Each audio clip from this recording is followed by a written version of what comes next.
Fine.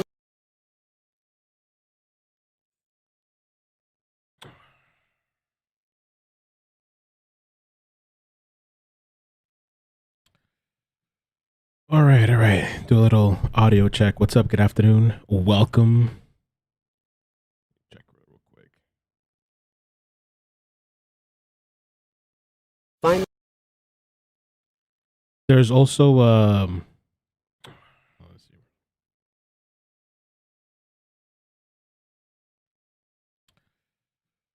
All right, all right. Good.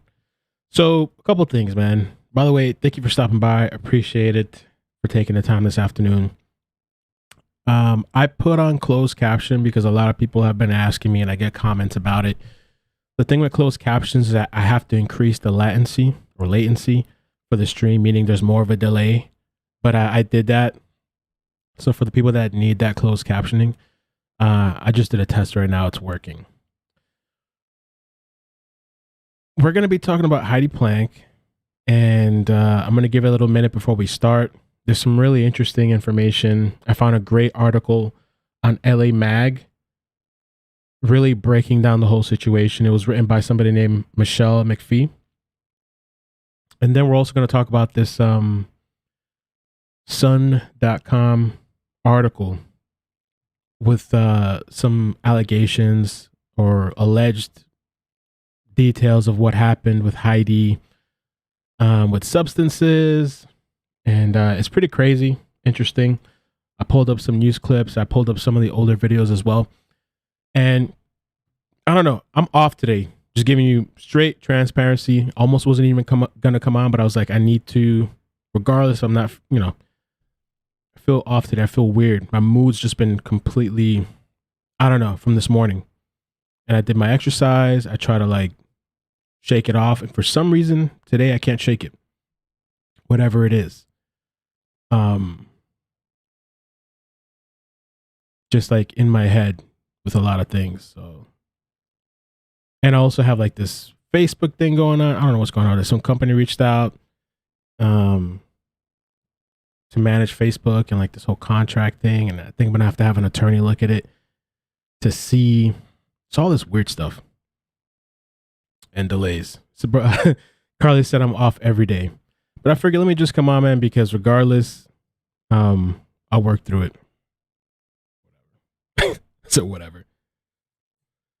So I feel like yeah, it needs to be on the other side of this. Oh shit. There we go. Okay. So this is the really interesting article detailed. It's pretty long. I pre-read it before I came on because I wanted to at least be able to try to pronounce the things that I'm reading to you guys. And this kind of gives a lot of the backstory. So if you're new to this story, don't worry about it because we're going to go through all the details. And I also have a playlist.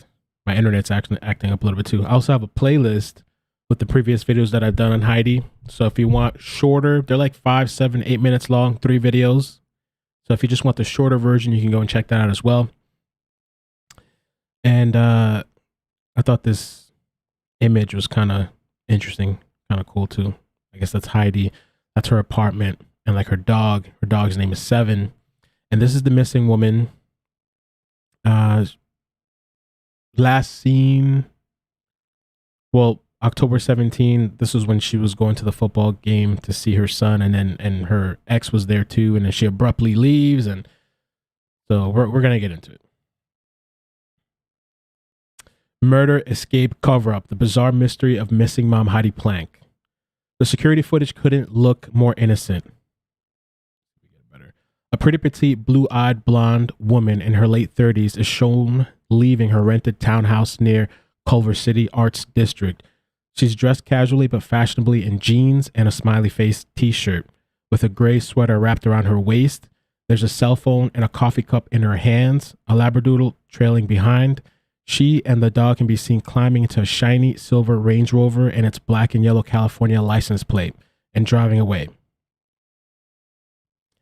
Let me show you that video real quick too. And still no sign of the 39-year-old last seen on this security tape leaving for her son's football game. Her ex-husband, Wayne, says he suspects her disappearance may be linked to her job as the financial controller of Camden Capital Partners, a local investment company. For anybody that's missed that, that's the video they're referring to. And it says, and that's it. Not a single hint or clue as to what transpired later that day in mid-October. That would be the turn Heidi Planck. That would turn Heidi Planck into one of the most mysterious disappearing acts in recent Los Angeles history, setting off a media frenzy of missing mom headlines and triggering Los Angeles Police Department investigation that had search crews sifting through local landfills, and at one point detectives bursting into her townhouse with guns drawn in a SWAT-like raid that presumably turned up nothing. So this is where she lived. 1.7 million rented townhouse in Mid-City. I'll show you a little see.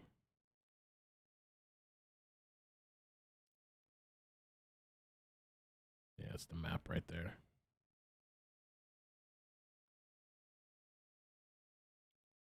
Mm-hmm. There we go.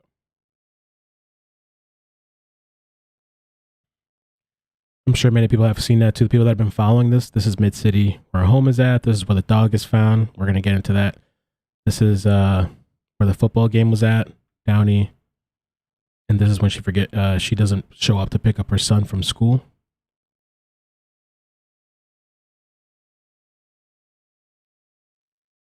The only thing that's become clear about Planck in the months since she vanished into thin air, leaving behind a bewildered ex-husband and a distraught 11-year-old son, is that nothing is remotely clear about the assumed victim. Indeed, the more you dig into the case, the more extraordinary and in some ways nefarious it becomes, with trails leading to places not usually associated with the 39-year-old West Side mom. Like, for instance, her part, if there was one, in a Securities and Exchange Commission investigation involving her boss, Jason Sugarman, husband to a Hollywood mogul's daughter, and a bunch of other shady businessmen, including a one-time Peking, as well as a huckster with ties to the president's son, which is crazy to me because I was reading this. I'm like, what? They're talking about Hunter Biden? What? All mixed up in an alleged scheme to bilk $43 million from a Native American tribe with phony investments. There's also Planck's troubling history of drug use and mental instability, which is going to segue us when we're done with this article into the next portion about what happened supposedly, which may or may not have anything to do with her disappearance. And last but certainly not least, there's the very possibility that murder may be at the bottom of this head scratching thicket of plot twists and turns. Detectives are not treating this as just another missing person case. Under states an LAPD source with knowledge of the investigation, homicide is still asking for volunteers for the landfill searches. Let's start at the beginning, the day Planck's disappearance. After leaving her townhouse and climbing into that silver Range Rover with her dog named Seven, she drove to Downey, where she would join her ex-husband, Jim Wayne, a prominent Beverly Hills hairstylist, to watch their son, Bon Mason Wayne, play football. Although the couple had been divorced for 9 years, they were, at least on Sunday, October 17, on good terms. A few days earlier, as they prepared to celebrate Bon's 11th birthday, Planck had sent Wayne flowers and a tender text thanking him for all you do for Bond. He adores you and you're a very special person to him. But it was clear at the football game that something was bothering Planck. Witnesses say she was fidgety and distracted, and she abruptly left at halftime, which was the last time Wayne and Bond saw her. For the next 3 days, Wayne and Bond became increasingly alarmed, then frantic, as they tried unsuccessfully to call and text Planck. Can you please call me back?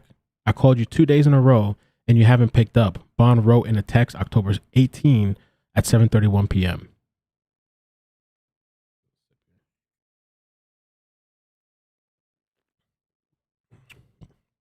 What's up, everybody? Welcome, and thank you for coming by this afternoon. Did Heidi ever experiment with... Oh, that I don't know. That I don't know. And it gets more bizarre. This is just like the layout. Then after school on October 19th, he tried again. Please call or text me because I want to make sure you're okay and I'm worried about you. Later that same day, please call mom. I miss you and I'm worried about you. The next day on October 20th, Planck was supposed to pick up Bond at his private school in Westwood. When she didn't show, concern turned to cold panic. After a flurry of more unanswered text messages, Wayne drove to the West Los Angeles police station to file a missing person report, while one of Planck's friends was dispatched to her townhouse. And somebody reached out to me about that because I forgot. I think it was a friend or somebody that knows her or somebody in the area reached out to me about that. There was no sign of her or Seven or her Range Rover. Her work cell phone was in the house along with a laptop, but nothing seemed out of place. There was no way Heidi wouldn't show up for Bond, Wayne says. I knew something was really wrong. People don't just disappear. Wayne tried calling Planck's current boyfriend, Naeem Salim, who lives in the Bay Area, where he's the vice president of operations for the Chang Zuckerberg initiative. Oh, Facebook's philanthropic organization. Salim told Wayne he hadn't seen Planck in a while because he'd been busy with work, but noted that she'd sent him an alarming text telling him that she was afraid and asking him to come down to LA on the weekend. She'd vanished. But Salim, a super nice guy, according to Wayne, couldn't make it beyond that. He had no more information. And I've covered this too on the shorter videos about Salim and that last text message. Taking matters into his own hands, Wayne began his own amateur sleuthing. He tried using the location tracking system in Planck's SUV, but it had been turned off. The location finder on her earbuds and Apple Watch. The earbuds have location things? I didn't know the earbud thing was trackable. Everything's trackable these days, I guess. On her earbuds and Apple Watch, and had also been shut off. It was really odd, Wayne says. That had to be done deliberately, systematically. Then Wayne remembered Seven. The dog had been chipped, so Wayne headed to the family vet to see if there was any way to track his location. But no sooner had he arrived than Planck's work phone received a text message from the occupant of a high-rise luxury apartment complex, the Hope Plus and Flower Building in downtown LA. Seven had been found several days earlier on October 17, just hours after the football game, wandering on the 28th floor. That whole situation was weird. I remember when he first covered it too, people were just like, something has to be up with that building. How would a dog be there just wandering on this upper floor? I think that building too, and I covered it in the videos. I think there's like service. Like I don't know if there's somebody at the door, but definitely I think when you walk in, there's like somebody there. It's like a fancy place. Like you can't just get up there on your own or whatever. I don't think. I mean, I've never been there, but Wayne and LAPD say that Planck had no known connections to the area or to the building, which being new had plenty of surveillance equipment. For unknown reasons, you guys might remember this as well, the building's management was initially reluctant to cooperate with the police, but ultimately, after a warrant was issued, handed over a video that showed Planck walking Seven in an alley behind the structure. She was now wearing what appears to be a sweater that had been earlier tied around her waist. It was Planck's last known location. So let me show you that video.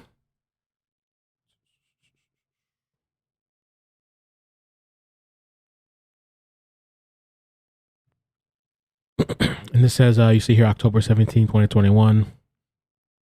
See her walking with the dog. Southeast. Well, I'm blocking it, but it says Southeast Alley something entrance. I don't know. You can see her.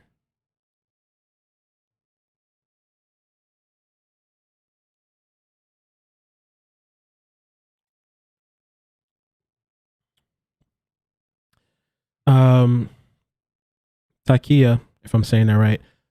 You need a key card to access the elevator. Okay, that's what I did here. Right. That's what I did here. Okay.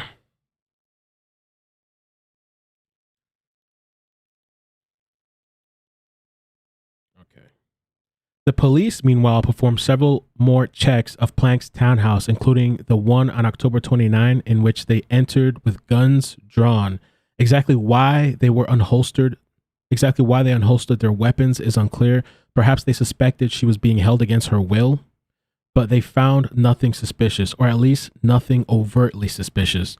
They did leave the townhouse wondering how a woman who made $145,000 a year as a financial controller at the Camden Capital Partners could afford the rent of a 2,000 square foot home with 28 foot high ceilings, a floating staircase with glass railings, and walls filled with expensive modern art.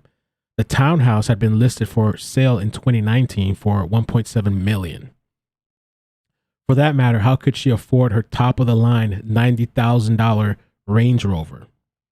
Alimony certainly didn't explain her income. When the couple divorced in 2012, Wayne paid a lump sum. He's paid no other money since. You're going to have to ask Heidi, Wayne says with a resigned sigh when the subject of her finances is broached. Her boss, all I know is that she's always had piles of cash and took a lot of vacations. She told me that her boss floats her money when they close a deal. The trouble with asking her boss, though, is that she doesn't appear to have one, at least not one who isn't currently on trial for a massive financial malfeasance. That company she works for, Camden Capital Partners, is registered. Its registered address is Planck's townhouse in Mid-City. And at present, a public records search shows Planck listed as its only employee, which I thought that was interesting too. I didn't know about that until I read this article. Camden Capital Partners, that her residence is under that address. If past is prologue, then Heidi Planck's history might shed at least a little light on the mystery of her disappearance, or maybe just throw a red herring into the enigma. In any case, family court documents reveal that her life, which began in suburban Buffalo before she made her way to LA, was racked with turmoil and psychological issues, as well as substance abuse, including an addiction to benzos and Adderall. Which, that's going to be another thing that segues us into this next thing that I think another channel broke. We're going to read it in a second. Broke supposedly what happened.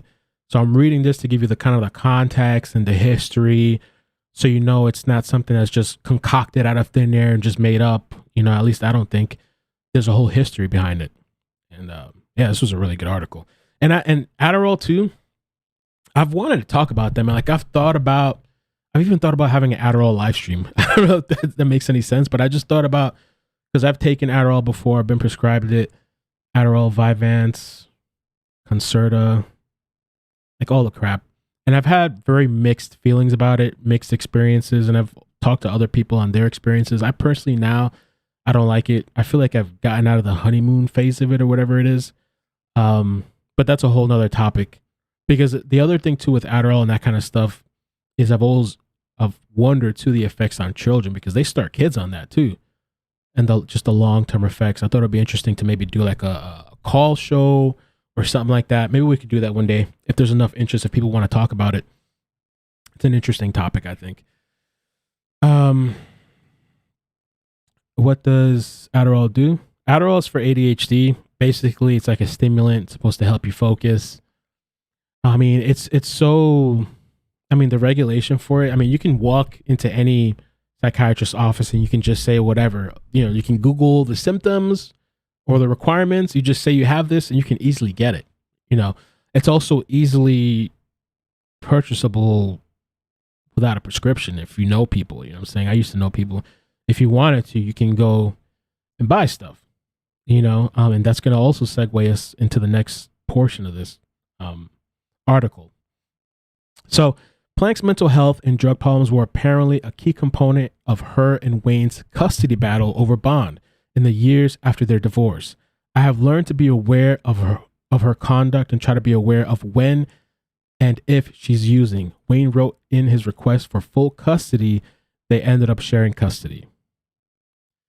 Not that it was difficult for him to spot. On October 2015, for instance, Planck suffered from what Wayne described as a full psychotic break.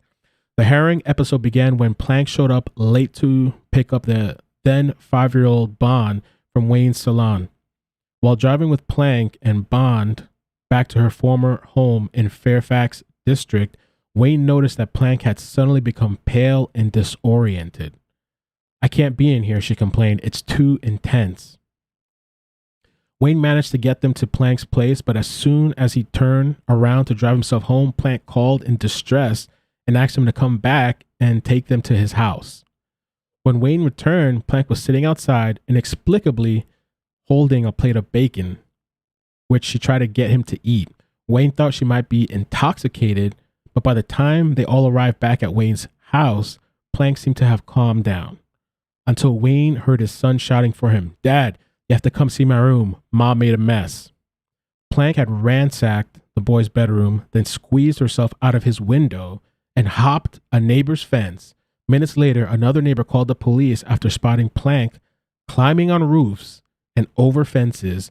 When the police arrived, they found Planck partially clothed and switching an electrical circuit breaker on the street on and off. Circuit breaker on the street on and off.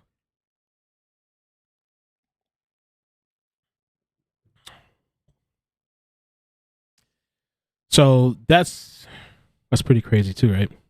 You know, just to go a little bit back into the history. Planck voluntarily checked herself into a psychiatric hospital, according to court records, but a day later, she called Wayne again, begging him to take her home, claiming she was being, touched. Wayne told her she needed to stay. She said, "Why do I have a C-section scar?" she asked him, apparently forgetting about Bond's birth. "We don't have children." Then she hung up the phone. Whatever inner demon she was battling back then, Planck seemed to have made peace with them by 2017, when she started a job as an assistant at Camden Capital Partners, which at the time existed as more than Planck's address in Mid-City. But Camden Capital could hardly be described as a safe or even sane place. Her new boss, Jason Sugarman, the now indicted financier and son-in-law to Hollywood mogul Peter Guber, in 2019, Sugarman would be investigated and charged by the Securities and Exchange Commission for highly complex tribal bond scheme that allegedly defrauded Native Americans from the Six Nation of $43 million. A lot of money. Sugarman's partner at Camden Capital Partners, not to be confused with Camden Capital and in El Segundo, was a huckster named Jason Galanis, and an Angelino whom Forbes once dubbed P's new king, thanks to his billing service for pornographic websites, along with the courier of other shady characters, including Hunter Biden's former business partner, Devon Archer. Sugarman and Galanis were accused of using investments from their Native American clients to line their own pockets with goodies like apartments in Tribeca. Galanis pleaded guilty to securities fraud and is serving 15 years in a minimum security prison in San Pedro, while Archer is awaiting sentencing for his part in the affair. Sugarman's trial is still unwinding in New York. Planck was never implicated in the scandal, but nevertheless scaled the ranks of the company, rising from Sugarman's assistant to financial controller, overseeing all employees involved in the accounting process. What does this have to do with her disappearance? Maybe nothing, maybe everything. Stealing from Native Americans is a whole new level of dirtbaggery, notes Wayne. Dirtbags associate themselves with other dirtbags, and there are a lot of dirtbags around my wife's job. Good stays with good, bad stays with bad. There's a lot of bad people around Jason. Even if Sugarman had nothing to do with Planck's vanishing, he certainly didn't seem all that helpful or even concerned. When Wayne contacted him to ask if he had any information about her whereabouts, according to Wayne, Sugarman wouldn't even get on the phone. Instead, he had his assistant deal with the matter. All that assistant would say was that Sugarman wanted Planck's work laptop back. When Wayne balked, he could hear Sugarman in the background barking to the assistant, "Tell him I want the laptop." And this is something else that we covered I covered on the previous videos about this whole situation. If you had a loyal employee for 5 years and unlimited resources, wouldn't you offer to help in the search? Ponders Wayne. Jason didn't. What Jason did do, weirdly, was drive to Planck's townhouse the day after Wayne called him. The same security camera that had filmed Planck getting into the car with Seven now captured Sugarman outside her front door, ringing the bell and leaving a box of pastries on the stoop before getting into his own luxury SUV and driving away. Why he was delivering snacks to a woman he knew to be missing is not known. Numerous calls and emails to Sugarman's attorneys for comment on this story were not returned. Let me show you the video of Sugarman. The boss showing up to the house. We obtained this security tape from outside Heidi's home in Palms a day or two after she was last seen. Neighbors confirm it is Jason Sugarman. He appears to ring her doorbell, then leaves muffins on the doorstep. So that's this guy right here. The day after shows up. Leaves muffins and dips.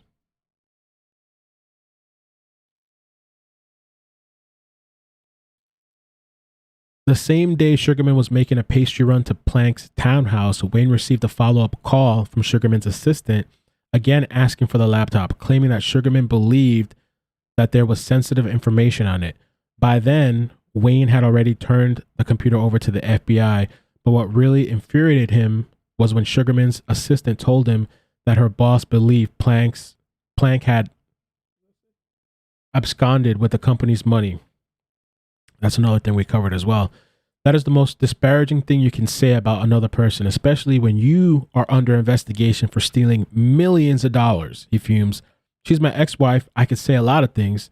If there is one thing I would stand by, she wouldn't steal. For them to say that is a bunch of hogwash.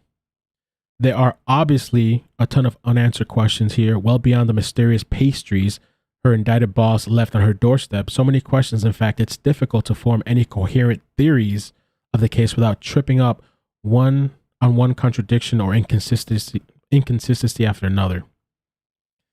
It's possible, for instance, that Planck is still very much alive. I don't, especially after what we hear now, I don't think so. It's not inconceivable that Sugarman is correct and that she absconded with the company's money. After all, she was clearly living a lavish lifestyle that couldn't be funded by her $145,000 a year salary. Planck seemed to have a taste for the dangerous and exotic. She presumably named her kid after a secret agent, and her dog too, minus a couple of zeros. But if that were true, she'd have bolted from her life without so much as a goodbye. Would she? Would she have bolted her life with so much as a goodbye? Not to mention her ex, whom she clearly is still attached to. And what about Seven? Would she really abandon the dog on the 28th floor of a random downtown building and hope for the best? Seven, by the way, is now living with Wayne, who also has full emergency custody of Bond. It is also possible, given her psychological history, that Planck suffered from some sort of psychotic relapse, and like so many other lost souls, has simply disappeared in the labyrinth of Los Angeles's dark and little explored alleyways. But yet again, if that were the case, one would assume, given all the media attention and police activity, at least one morsel of a clue would have been uncovered by now. With so many people looking for her, it's hard to believe some shred of evidence about her whereabouts couldn't be found. Although the LAPD isn't officially disclosing its theories about the case, it's pretty obvious what direction their suspicion is heading. Just after Thanksgiving, reports of undisclosed forensic evidence found in that downtown apartment complex where Seven was picked up, where Planck's Range Rover was ultimately recovered, have led to renewed landfill excavations. For some reason, they're looking at a landfill in Chiquita Canyon, miles from both Planck's mid-city townhouse and at another one in downtown LA. The police obviously think she's dead. Wayne isn't quite ready to go there himself, but he is convinced, like everybody else, that this remains no ordinary missing person case. Right now, everything is speculative. Is it a drug deal gone wrong? Was she in the wrong place at the wrong time with the wrong people? Or is it connected to her job? He wonders. There is foul play here. I just don't know how foul it is. So, a couple things. And by the way, thank you for bearing with me. It's kind of mushing through today. Before we get into the new article about the Adderall and the fentanyl and the pills and this person that uncovered information, I wanted to play. Let's see. Oh, we did the dog walking. I wanted to play this just so you can see a little bit of the landfill. To the family of Heidi Planck. She disappeared more than a month ago, and today investigators were out searching a landfill near Castaic, and they now believe that the West Los Angeles mother is dead. NBC4's I-Team was first to report a major break in this case, and joining us now, as you can see, is our investigative reporter, Eric Leonard, with what happened today. Eric? Hi, Chuck. Dozens of LAPD officers and other investigators started to search for Heidi Planck's remains at this landfill this morning, and they've been focusing on a few specific areas. But the mystery here is far from over. Police tell us some sort of incident inside an apartment building in downtown LA caused Heidi Planck's death, but so far no sign of her and no explanation from investigators as to what that incident may have been. This was the scene at dawn at the Chiquita Canyon landfill. Numerous investigators preparing for what could be a week-long search for a missing mom. Detectives from the LAPD's Robbery Homicide Division putting on protective suits and boots to sift through potentially tons of trash by hand, searching for signs of Heidi Planck's body or other key evidence in the case. The city of LA brought in heavy excavators to dig in the places where trash from that downtown apartment building was transported. The LAPD now confirming forensic evidence found at the apartment building in downtown LA where Planck was last seen several weeks ago and where her dog was found soon after was a key clue that led to the landfill and the conclusion that Heidi Planck died probably the same day she disappeared. And we need some answers. But we know for sure that there are some people that are not coming forward that know the truth. Planck's ex-husband pleaded today directly to a group of 4 or 5 people who he says knows exactly what happened, how she died. Planck was last seen near that apartment building at 12th and Hope Streets on October 17th. Security video from her home shows her leaving with her dog earlier the same day. Planck's Range Rover SUV was found by police weeks ago in an underground parking lot near the building.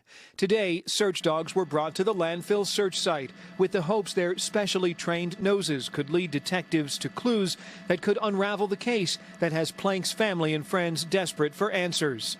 We need somebody to step forward and please fill in some of the blanks. Now, Planck's ex-husband says he's been caring for the couple's 11-year-old son and says through all of this, the family has been through a really rough time. And so has the family's network of friends who've been helping up to date into the search for Heidi Planck. He's now urging any of those key witnesses to come forward to call the LAPD with this information. He says his son just needs to know what happened. So let me take it to the new article. So this article here is by LA Mag, and this person really did an excellent job of putting this together. This was great. This article here. Michelle McPhee. And so this Sun article here is pretty interesting. Bombshell claim Heidi Planck overdosed on fentanyl-laced Adderall at a party with strippers and crypto gambling. I didn't even know that was like people. I know crypto gambling is a thing, but like at a party? I don't know what people are doing anyway. So revelers dumped the body. Okay, this is crazy. I haven't even looked. I don't. They have 2 cadaver dogs here at the scene as well. We can come back out to a live shot and show you the backhoe they're using to dig up the trash. They take dump trucks to take it to another location. They have. So missing Heidi Planck died from prescription drug overdose at a wild strippers and crypto gambling party, and panicked revelers disposed of her body through a trash chute. Representative of the estate of Michaela Bell, the 23-year-old mother of 2, killed. Sorry about that. It has been sensationally claimed. So this is allegedly, okay? Let's get past the things that we covered. So they find evidence at this apartment building, like this fancy place. It's like I guess it's like 2 towers, right? I covered it previously. And it is understood they were led to the Chiquita Canyon landfill because it is where the waste disposal company working at the apartment building dumps its trash. Now, internet sleuths who have been investigating the case claim to have solved the riddle of what happened to Heidi. Don Heim, 50, who has worked 21 years as a paralegal in LA and co-hosts the Mao and Boots, the true crime in real time show on YouTube, made the bombshell claim on Friday.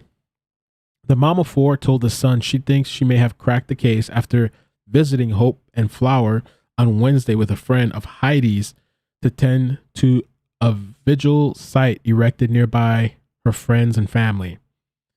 Whilst there, they were approached by a woman who lives in the building and who Heidi's friend had spoken with before. The woman asked them to come into the building to help fix a flat tire on her Maserati car through Don's AAA. Don was left stunned when the woman eventually claimed that she had witnessed Heidi die from an overdose after taking anti-ADHD drug Adderall laced with fentanyl at a party on the 40th floor. Which,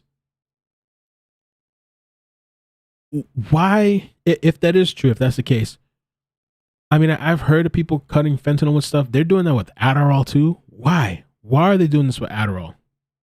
Maybe there's something, I don't know. Maybe there's some sort of extra high out of it. It's an upper and a downer, I guess. And in these days, I mean, drugs have always been cut and mixed, but I feel like nowadays it's even more dangerous. Like they're just looking for more shortcuts, more ways to circumvent certain systems. You really don't know what you're getting these days. And a lot of the stuff too is like Chinese synthetic stuff that people order online and just throw it together and mix it. Fentanyl is also super concentrated, really strong. And so you could just take a little microscopic dose or whatever and mix it with whatever. And maybe you can use less of the Adderall and you can save money because you can buy it in bulk. It comes like in a vial or whatever other forms. You got the patch and whatever else. The alleged witnesses also claimed that she came face to face with Heidi's remains in the trash chute after it got stuck on the 28th floor, which the 20th floor, I think, is where the dog was found, right? Let me see. Double check.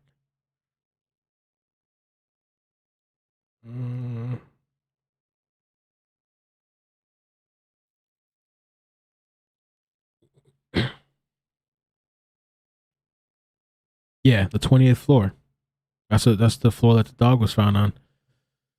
Speedball 2020s. Maybe. If you need test strips, look online. Back in the days, you know, when people were exactly habit, I agree. I mean, back in the days when we were, you know, rolling and partying or whatever, you can buy the little kits online. You shave off some of the pill or whatever, like on a plate or whatever, and you take a droplet, you put it on there, and it, depending on the color, they give you like a little chart, and depending on the color it changes to, you can tell whether that's what you have or not, if it's something else, you know. And in yet another bizarre twist to the tale, Don says the witness later flipped out when she and Heidi's friend tried to leave and sucker punched Don from behind, leaving her with a concussion. The heck?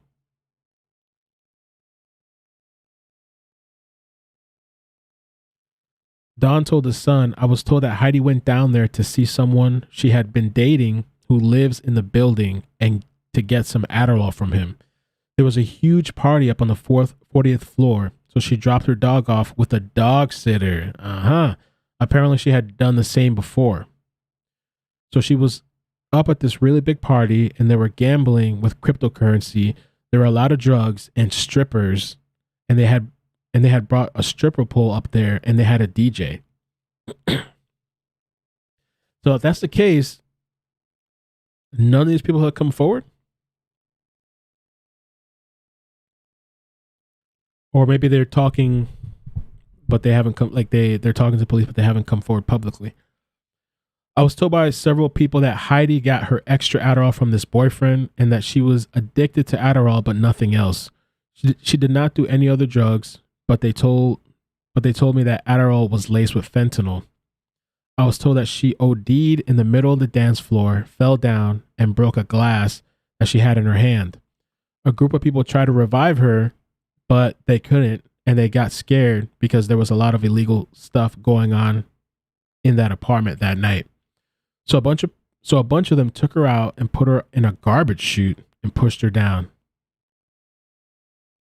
The girl who was telling me this was there, saw it happen, and she heard Heidi fall down in the chute, but didn't hear her stop at the bottom. So that's when they're saying she got stuck. She said she went to check on the chutes down to the 28th floor, and when she opened the door to the trash chute on the 28th floor, she saw Heidi was stuck there. The woman told me this in front of 3 other people who work in the building, and they were like, yeah, that's what happened. And so if that's true, I wonder maybe, is that why the building was reluctant to give over surveillance footage or whatever? Is that why they weren't cooperating at first? And is that a usual thing? Do they have these luxurious parties there on a regular basis? She also shared videos and a pic, which I was told show the party in the aftermath of Heidi losing consciousness. Garbage chute horror. Dawn clarified that the man who Heidi was allegedly dating in the building was not her Mark Zuckerberg charity executive boyfriend mentioned in the previous reports, Naeem Salim.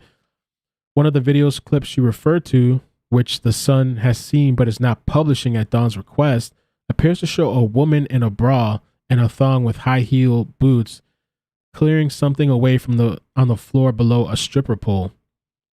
The pic shows what looks like a nightclub style scene in a darkened room with blue lights, a woman apparently holding a trash bag, and what appears to be a DJ in the background. It is time-stamped to Sunday, 11:41 a.m., matching the day of the week that Heidi was last seen. Oh, wow. But not the time, which would have been around 10 p.m. rather than the morning. A second clip shows what appears to be half a dozen or so scantily clad young women in the same room as that shown in the picture. There's no sign of Heidi in either the videos or the photo. The Sun has not been able to independently verify whether they were taken at the Hope and Flower.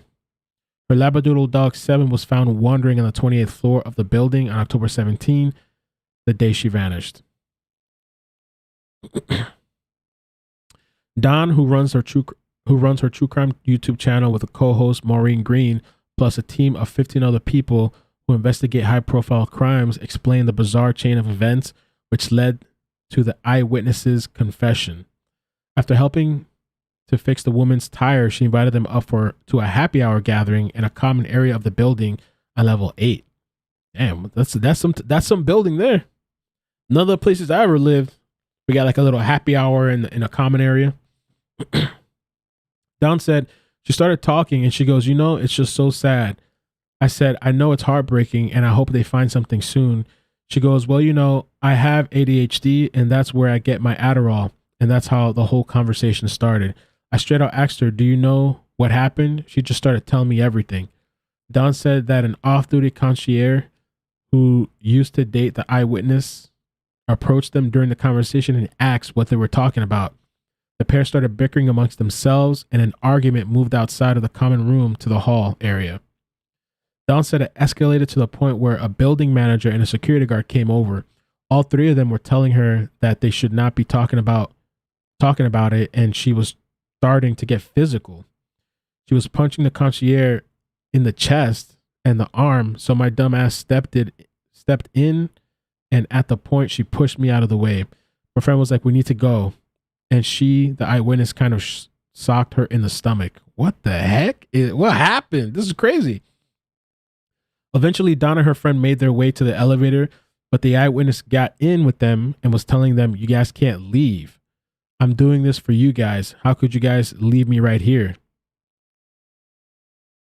As Dawn and Heidi's friend made their way out of the building, the eyewitness allegedly sucker punched Dawn in the back of the head very, very hard, leaving her seeing stars. Dawn went for a CT scan the next day, which found that she had suffered a concussion, and also spoke with police, but says she is not sure if they will be pressing charges over the attack. Heidi's ex-husband, Jim Wayne, who was the first to report her missing, told the Sun that he does not know anything about the claims, but that he has been told by the LAPD that up to 5 people know what happened to Heidi. And so that comes into play with the video we just saw, where he was speaking directly to these 5 people to come forward. I don't know anything about it, Jim says. I really don't. I spoke to the detective this morning and they said they were bringing in some different equipment in the landfill and that was it. An LAPD spokesman told The Sun that there were no further update other than to say that the search at the landfill is still ongoing. Wow. So that's the crazy update to the story with Heidi. And to me, the story seems plausible. The story that Down is telling. Let me get myself up here. Because it kind of coincides with them searching the landfill. It's very possible. You know, and what would she be doing in that building? Look at these other stuff too.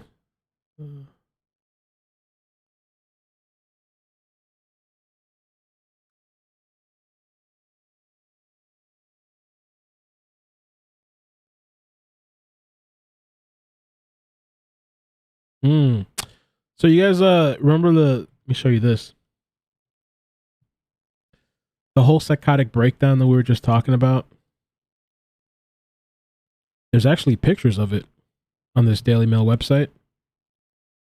The psychotic breakdown and where she trashed the room in 2015.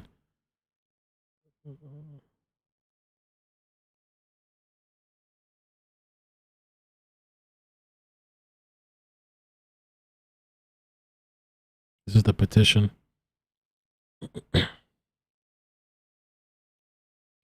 trying to request sole custody.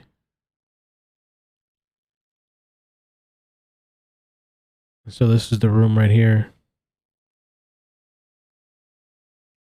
Wayne submitted a declaration to the court claiming Planck had once trashed their then 4-year-old son's bedroom picture before jumping out of the window and climbing over a fence. Damn, bro, that's crazy.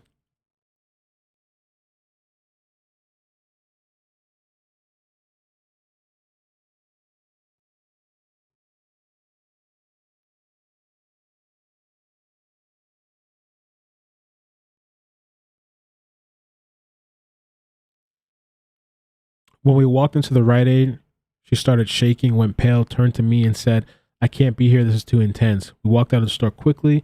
We all went to my car and I started to drive them to her apartment. When we got back, I watched her turn on the lights and go into the apartment. After they got in, I started driving. Before I even got to my home, respondent called me and asked me if I would come and pick them up. This is everything we just read.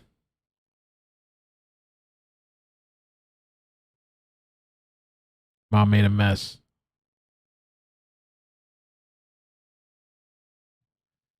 That's crazy, man. So I don't know. It's definitely not looking good. It's just, I mean, I've heard of stories of people, you know, partying, getting messed up, and the witnesses and the people involved are more worried about getting in trouble or maybe the illegal stuff that they're doing. And so, like, they'll just dispose of somebody or they'll dump them somewhere else. I remember in my 2010 story, which I never told yet. I think maybe in January. I don't want to say a date, but soon after I move and I get the new internet, which that got delayed, by the way, for the people that have been. I'm going to get rid of Comcast. My friend that owns the place texted me there's some delays, so at the end of December is probably when I'll be ready. But once I move and everything's settled down, I want to do the, eventually I'm going to do the 2010 story. That was a time where I went to like a rave and was partying and all this stuff. And after that whole situation, which was really serious, it was pretty bad. The next day my friend called me and my friend was more concerned about if something would have happened to me that the pills could have been traced back to her. Like, I got reprimanded because they could be traced back to her. And so there's people out there like that, you know what I'm saying, that I guess they're concerned, you know, I don't know, their job, their livelihood. I just can't imagine such a big group of people. I mean, I don't know how many people were at this alleged party. Such a big group of people to all conspire to keep quiet and not say anything. Like, you have no humanity. And it kind of makes me think a little bit too, like, I was just thinking in my head, like the Travis Scott thing. I know it's not related, but just all these people falling out. You know, the vendor, security, for sure they're responsible, but also it's like, where's the humanity in some of these people that you can walk over somebody, stomp over somebody? I'm sure a lot of them didn't know maybe they were walking over people, but like, was it Ezra Blunt, right? The 9-year-old? Is he 9? Ezra Blunt falls off his dad's shoulder. Man, these people stomped out the child. They stomped out this kid. I mean, you saw these people were behaving too when they were just running in. I mean, I know it's a different topic, but you can see how, I don't know if it's just like a culture thing. I couldn't imagine like if somebody was like ODing in front of me and to me be like, shit, we need to cover this up. Like, we need to try to, and to just, if it's true, to dump somebody down and shoot. It's disgusting, man. It's like barbaric. But maybe that's where we're at. Or maybe that's where substances get you. And maybe this is like the high life of Los Angeles. Maybe this is what happens in these elite parties. And there's just a lot of different facets, I guess, from this guy, Jason Sugarman, and all his weird ass connections to her history.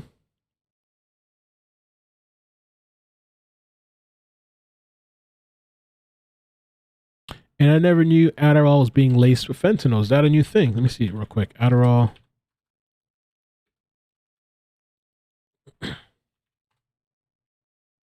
There definitely is a lot of counterfeit Adderall pills for sure. Alabama fake. This was October 6th. Alabama fake oxycodone Adderall pills. So a deadly trend is emerging amongst kids. Adderall pills laced with deadly amounts of fentanyl.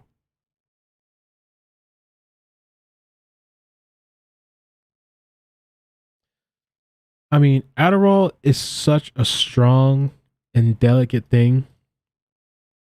I mean, it's dosed in micrograms. It's smaller than a milligram.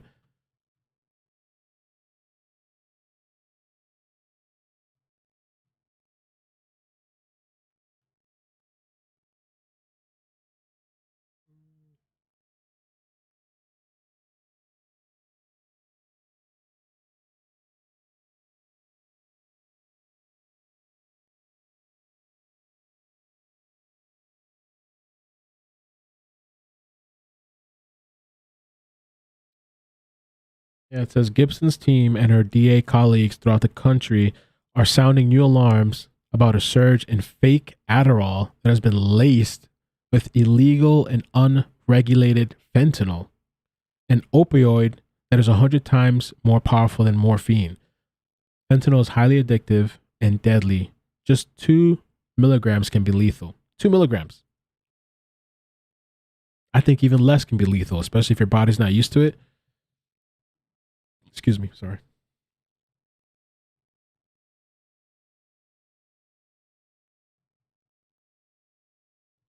Let me show you this.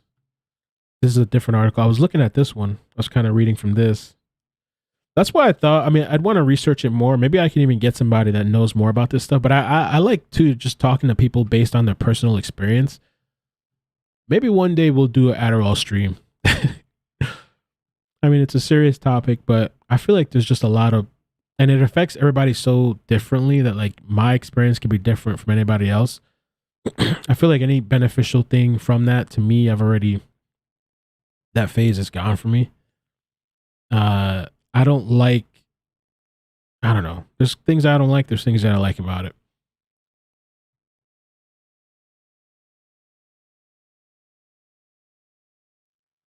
And the problem too with Adderall, I guess it's expensive, man. I think even, let me see, Adderall price. You go to GoodRx, I mean, they have the generic. I mean, you can get the generic cheaper, I guess, right? Let me see. 30 tablets. Go for 30 milligram. Actually, it's pretty cheap. The Adderall generic is cheap. People probably want the brand though. I see prices. Well, it says $20 with coupon.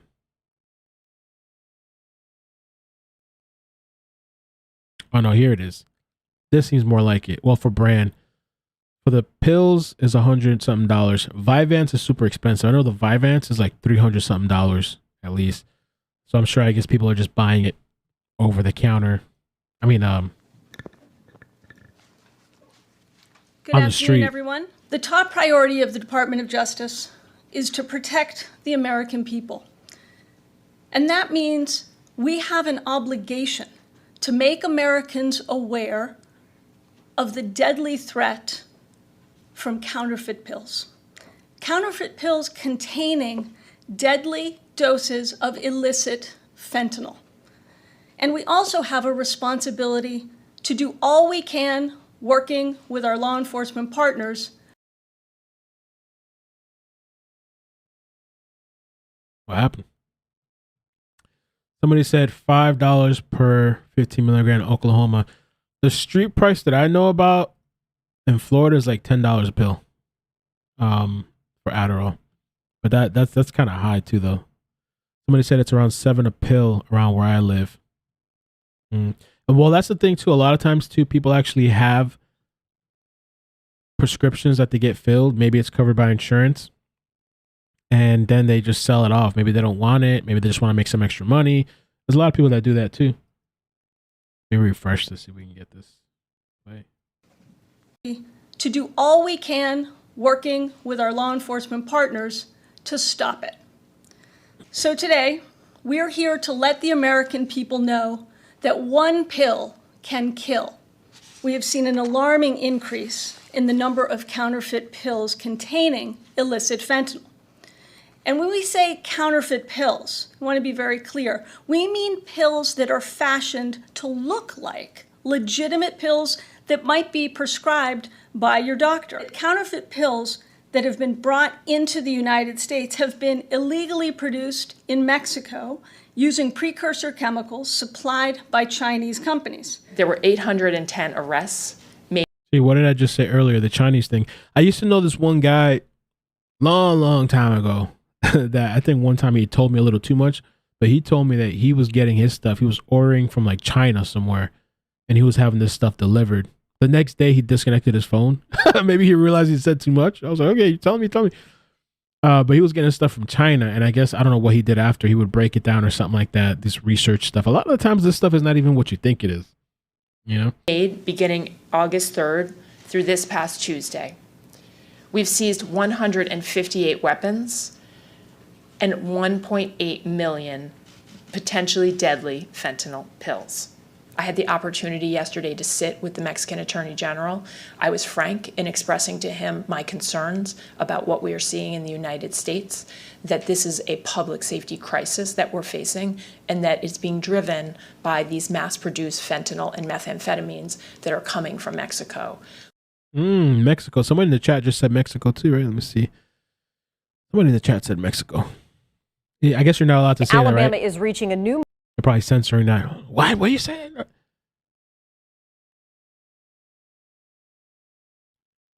That's pretty crazy.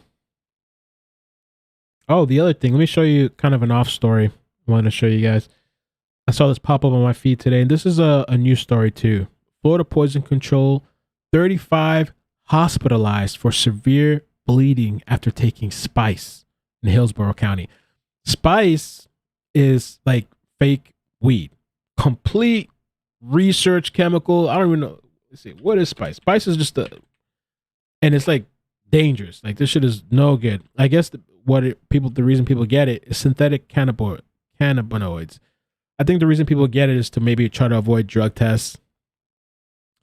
Let me play this here. But something's going on in Florida, and so is Florida. Something mixed in the spice stuff. And you really are just better off smoking regular. You know what I'm saying? I'm not advocating for what to do or whatever. I've tried spice once with my crazy ex a long time ago. It was a long time ago. It's definitely not anything like the green. You know what I'm saying? It's definitely not. It's very synthetic, man-made. It's like just people just maybe mixing in a bunch of different chemicals. God knows what's in that shit. And I was like God, like dumb God. You know what I'm saying? Like unfunctionally God. County from Florida. Wouldn't recommend it. Poison control about a bad batch of spice that is making people sick with severe bleeding. 8 on your side's Justin Shecker is live at Tampa General Hospital, where some of those poison patients have been hospitalized. Justin. This is a very serious outbreak, Stacy. Nobody has died yet, but a local poison control official tells 8 on your side the bleeding from the spice is so severe, some patients may not survive. Jesus. Tonight, Hillsborough County emergency rooms are on high alert because of a spike in patients needing to be hospitalized after smoking synthetic marijuana, which is also known as spice or K2. And now it says 40 hospitalized. There's another article I see 40 hospitalized. So anybody out there smoking this stuff, man, don't do it. Not worth it. I mean, you can't even take nothing these days without worrying if it's mixed or not with something else. The issue is that they never know what they're getting. Alfred Alegwas from the Florida Poison Information Center says the batch being sold in the Tampa area is laced with something that's causing sudden, severe, and potentially life-threatening bleeding. I got to tell my ex, too, about this shit. The most common bleeding that people are seeing is seeing bright red blood in their urine, maybe bloody or dark tarry stools, bleeding from nosebleeds that won't stop, bleeding from their gums, etc. Wow. Easy bruising. Alegwas says nearly 40 patients have been hospitalized since this outbreak in the Tampa area started last week. He says they have ranged in age from the late teens to 50 years old. 50. We've had some patients that have signed themselves out against medical advice and then represented at an emergency room even worse than they were before. So they were saying that some people have checked themselves out, got the hell out of there, maybe to go smoke some more, only to get worse and have to come back. There's a lot of craziness going on. It's important to know about this stuff too, because especially you got kids. You know what I'm saying? My daughter, she's only 5 right now, but it's really important to be aware about what the hell is going on and what these kids are doing, and apparently adults too. Dozens of people have been rushed to the hospital after smoking synthetic marijuana, also known as spice. Justin Shecker is live outside Tampa General Hospital for us tonight. And Justin, some of these patients could be fighting for their lives. That's right, Keith. Good evening to you. It is never a good idea to experiment with an illegal synthetic drug. Like you mentioned, this is really serious. A local poison control expert tells 8 on your side the bleeding caused by smoking this spice is so severe, some patients may not survive. Tonight, Hillsborough County emergency rooms are on high alert. We have already notified the ERs. What we want to do is get the message out to the public that this stuff is out there. A spike in patients are needing to be hospitalized after... Ken Boy said my nephew got a life sentence through spice. How do you get that? Oh yeah, if you guys could hit like, thanks Thought Criminal. If you guys could hit like, I'd appreciate that. Helps the algorithm. The algorithm's been messing with me too, man. YouTube algorithm. Yeah, if you guys could hit like, I'd appreciate it. It helps out. All that good stuff. This probably won't get monetized, this topic, but they were saying here too that Algae has said the drug is contaminated with something that causes sudden severe bleeding that could be life-threatening. So if you cut yourself shaving, you know how you could usually clot within a minute or two, he said, it would bleed for hours.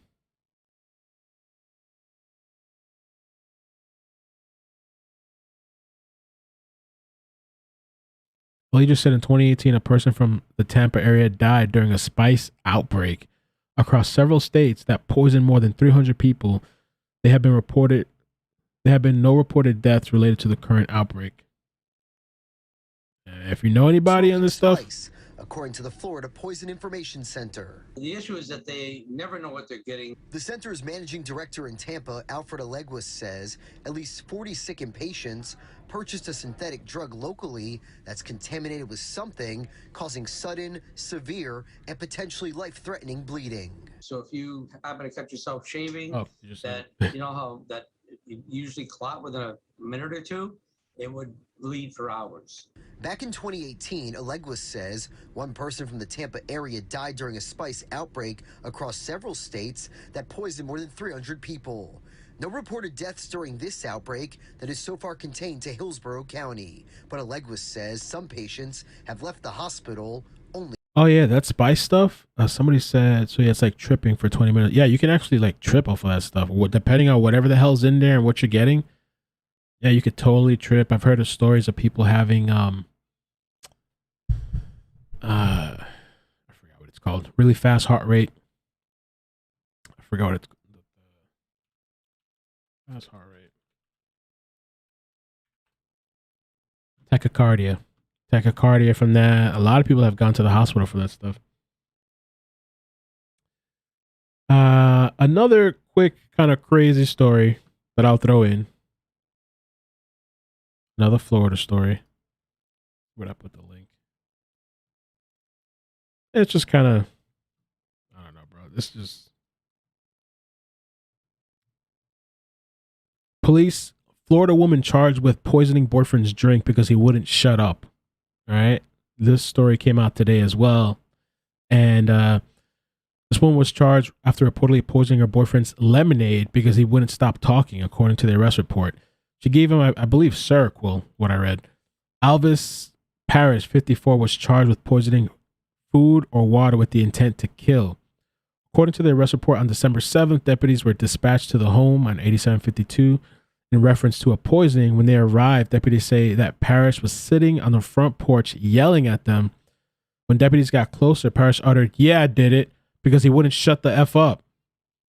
As she was being placed in handcuffs, JSO says, she said, "I gave him just enough to shut him up and called y'all so he wouldn't die.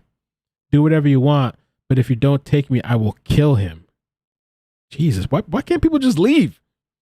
At least she called the police. Deputies made contact with the victim, who say she appeared, who say, I guess the guy appeared extremely lethargic. He told deputies that he was unsure why he was so tired. JSO says Paris spiked her boyfriend's lemonade with Seroquel. Not sure why she would give me that. I don't take Seroquel, the victim told police. Seroquel can reportedly make people feel sleepy, and many doctors use it as a sleeping pill for just that reason. It can also be used to treat schizophrenia or bipolar disorder. The victim then stated he noticed his lemonade tasted weird. The report said he was later transported to a nearby hospital. Reports say JSO says they located a bottle of lemonade with a powdery substance at the bottom inside. So you guys got to watch out who you with. There was one ex I used to be paranoid about that. I would kind of be like looking at my stuff. JSO says, okay, we got that. The report stated Parrish and her partner had been together for approximately 9 years. Damn, bro, just leave. A Jacksonville woman now facing charges after police say she admitted to poisoning her long-term boyfriend. They say it's because she was fed up that he talks too much. A JSO police report says Alvis Parrish put an antipsychotic drug in the man's lemonade, made him sleepy. Officers also say she was being arrested and she said, quote, "If you don't take me, I will kill him." He might be one of those people in denial too. Some people sometimes, they're in denial. I don't believe it.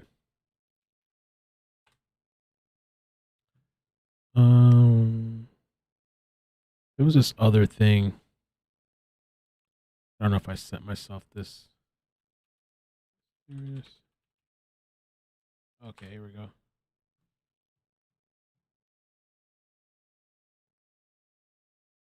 One other final little thing before we get out of here. I feel like this happens all the time. Like there's all these weird illnesses in these places. But it says mystery disease kills nearly 100 people in Sudan. The WHO task force is deployed. The disease has killed nearly 100 people in Fangek in South Sudan. As per local officials, the initial samples of the sick people have returned negative results for cholera. Sheila from the WHO, while speaking to BBC, we decided to send a rapid response team to go and do a risk assessment and investigation. That is when they will be able to collect samples from the sick people, but provisionally the figure that we got is that there was 89 deaths. So some sort of outbreaks happening out there. Had earlier said that over 700,000 people have been affected by what is deemed as the worst flooding in the country for nearly 60 years. The flooding has cut off communities and resulted in severe shortage of food and other essentials, leading to malnutrition. So I don't know what's going on out there, but we got that.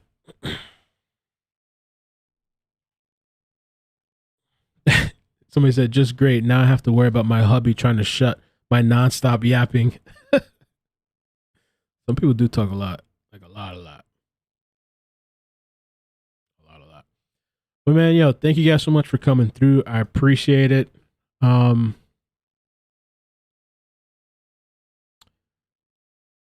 Yeah, I might need to look into a lawyer for whatever this deal thing. I guess I can't talk about the contracting. I don't think I'm going to do it, but I want to have a lawyer look at it for the Facebook stuff, if that's something I do. And my throat was feeling kind of funny a couple days ago. And I had a headache the other day, like a really bad headache. Then I had my throat feeling kind of funny.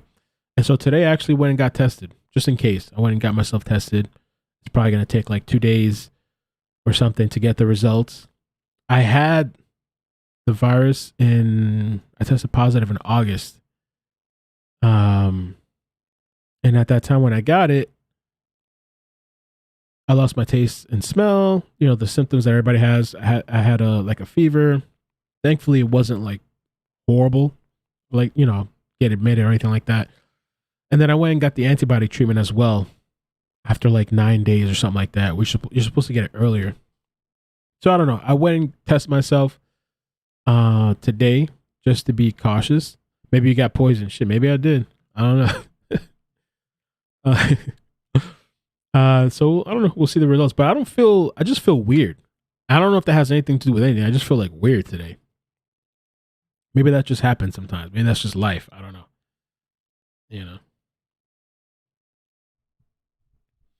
It's the end of days. Not going to be long before the Lord returns. Yeah. They got the new variant out there spreading like wildfire. I think it's less, it's more transmissible, but less, more mild, I guess. At least that's what I heard. I don't know if it's changed since I've read up on it. It's already in Florida and other states. Now they're talking about the 4th shot. They got the 2 regular shots that you get. Then they have the booster. And then now I think they're recommending the 4th shot. Like a 4th shot or something like that.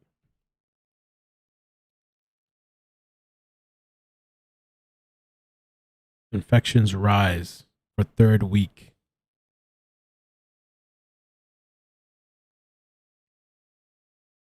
And they are coming out with the pills too. They're coming out. There was another company that had like the effective. I forgot how much the antiviral pills, the effectiveness was, like 30% or 40%. Pfizer, I feel like it's competitors, right? Like they got to come out with the new pills, the better version. So Pfizer pills are coming out now with let's see, Pfizer pills. Pfizer pills are claiming it's 90% effective in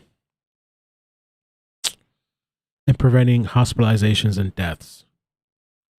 I forgot who the other company was. The other company was coming out. It wasn't as effective. And so I guess they were thinking, damn, we're going to lose out on money. So we got to come out with the better thing. So those pills are coming out soon too.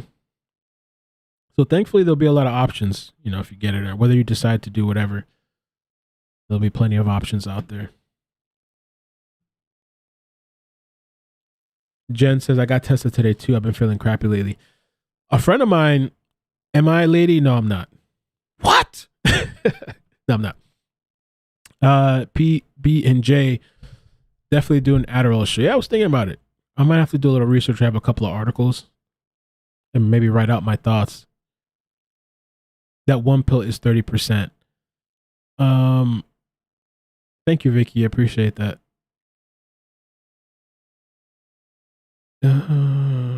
My whole family is like vaccinated though. I think most of them are.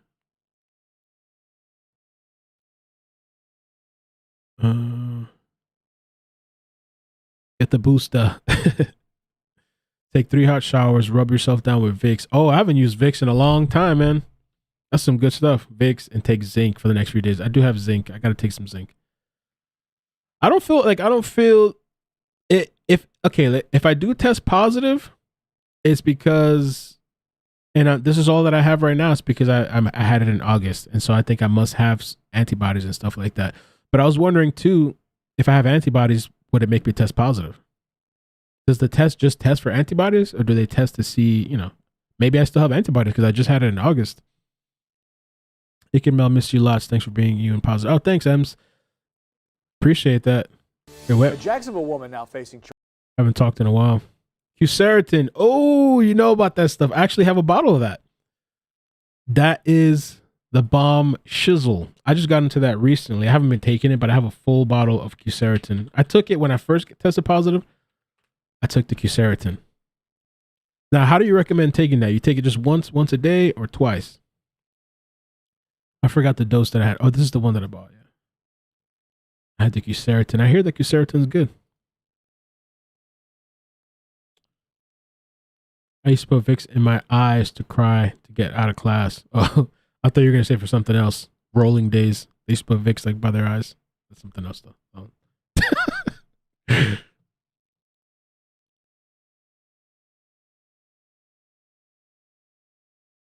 I'm in South Florida. I just got over the cold/flu, not the virus. Well, that's the thing too. Yeah, there's I guess with all this the virus, the talk that there's just colds. People just get the cold. People just get the flu. There's that too. Jennifer says, "Is the COVID-19 test free or covered by insurance?" So it's free. Like if you go, I went to the Broward County District. I did a video on it one time. If you go to depending on where you live, but I'm in Broward. So I just type in Broward County COVID testing and there's a website. And on the website, it tells you all the locations. You just put your zip code or whatever. And for that, it's free. No insurance, nothing. But I called the place today because I wanted to see about the rapid testing. And so if you go to some of these private places, they will try to charge you like crazy. I called this clinic today, and they told me $300 for the rapid testing. Or if I wanted the 24-hour testing, it's $200. I was like, what is people talking about? So I was like, no thanks. So there's companies out there making money off of it. I don't think they're supposed to charge, but if you go to these private places, they will charge. So I just went through the county. I was like, I'm just going to get it for free. I'm not going to spend my money. CVS and Walgreens has, in my area, they don't have the 24-hour, the rapid testing for some reason. When you look up the dates, there's none available. They just have the regular PCR 3-day or whatever results. Here, 900, no insurance. Yeah, there's people out there making money off of this testing thing. Does Quercetin make your stomach hurt? I don't think it did. I only took it that one time for a couple of days in August when I was sick. I think it's pretty strong. I don't think I remember any stomach pain. Buy a home test for $15.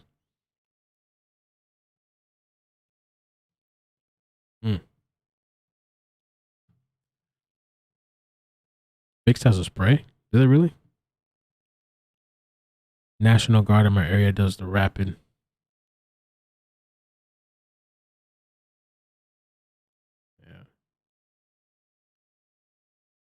Yeah, I don't, honestly, guys, I don't think you should pay for any of that stuff. If they're trying to charge you, I would look up your county or whatever. Just go get the free testing, man. If you can't find like a place that's not charging, but there are places, 1,000%. I even have the call recorded that will charge you hundreds of dollars. I was like, nah, I'm good. I'll wait.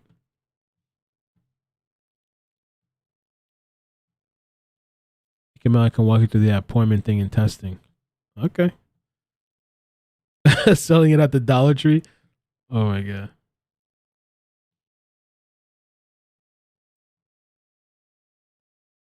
Shit, man. But anyway, yo, thank you guys so much for coming through. Love you guys. Take care of yourself. Be safe. And yeah, hit like on the way out. Subscribe, turn on the bell notifications.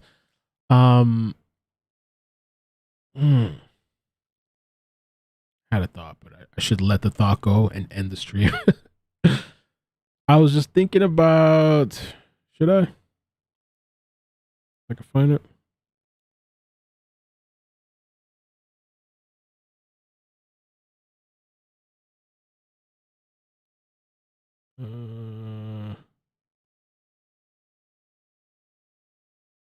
If not, I'm just gonna let it go. Let me see if I find this real quick. Okay. This one.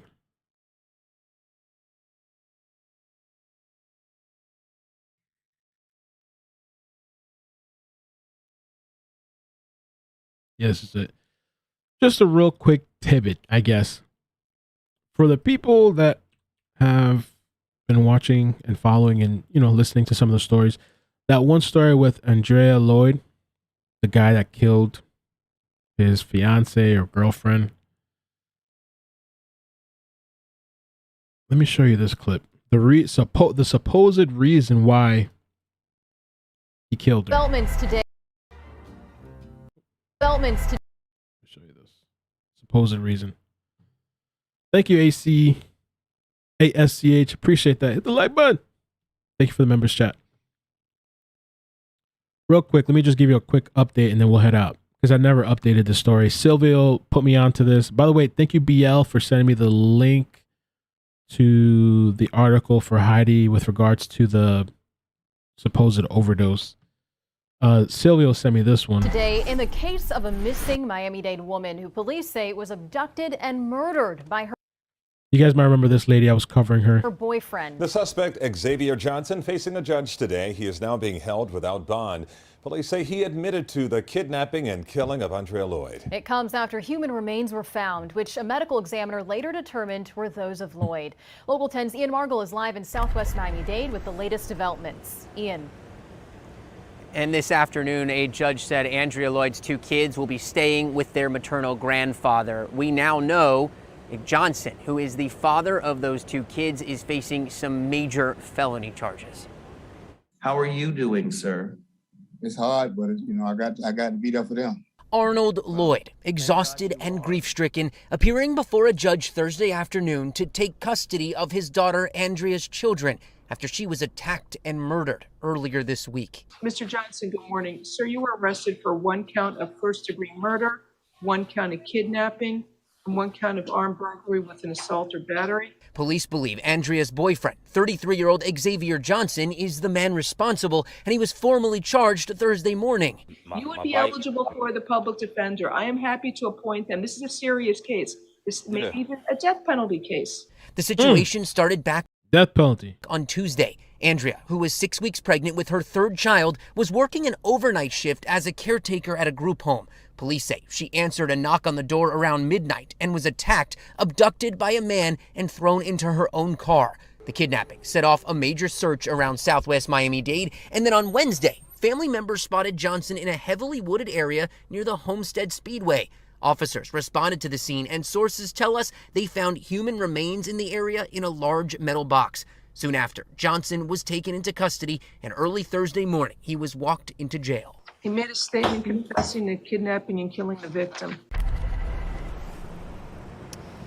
So now we know that Johnson is being held without bond on all 3 of those major charges. As for why this happened, Lloyd's father says the third child, the one that she is pregnant with, was not Johnson's, and that she was planning on breaking up with him. So that is his best guess as to why. So that's what her father says he believes was the reason, that they had 2 kids together. They were together for a long time. I think like 11 years off the top of my head. They were together for a long time. I don't even know how you could.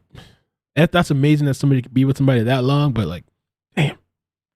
I think it was like 11 years. They had 2 kids together, and she was pregnant with the 3rd child, and supposedly that child wasn't his.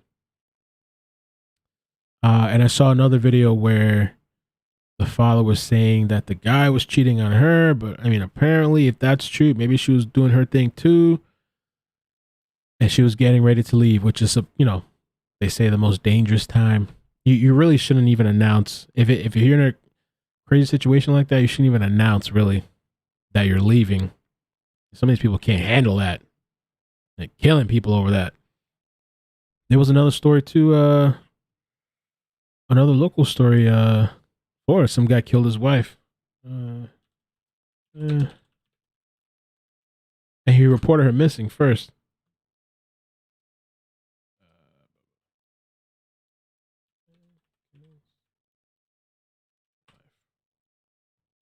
There we go. Oh no, this is another different story. Jesus Christ. This one's in somewhere. I was looking for the Florida one. I'm pulling up somebody else.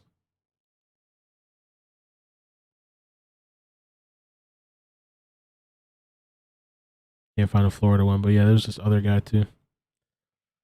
I don't know. We'll see what happens. I get stories all the time, every day, about these crazy people killing their kids, killing their wife, killing whatever.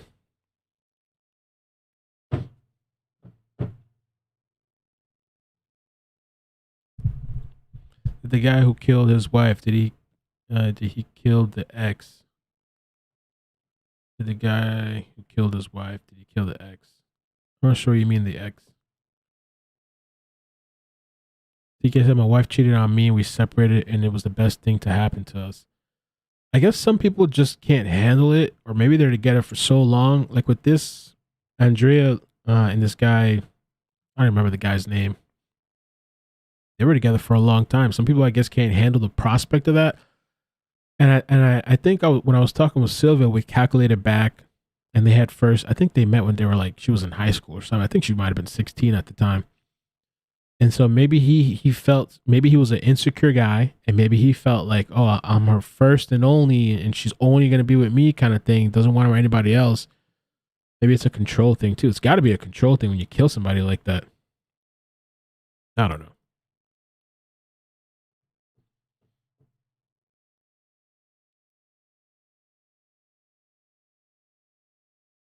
And then now all the kids, no mom or father.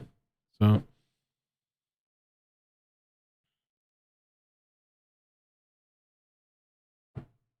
But all right, I'm going to be out, man. Thank you guys so much. Love you. Take care. Peace. Be good. Happy holidays. Cindy, no, I'm not. I'm not. What, Bill? I'm unsubscribing. You're dirty. I'm not. I might one day, but I'm not right now.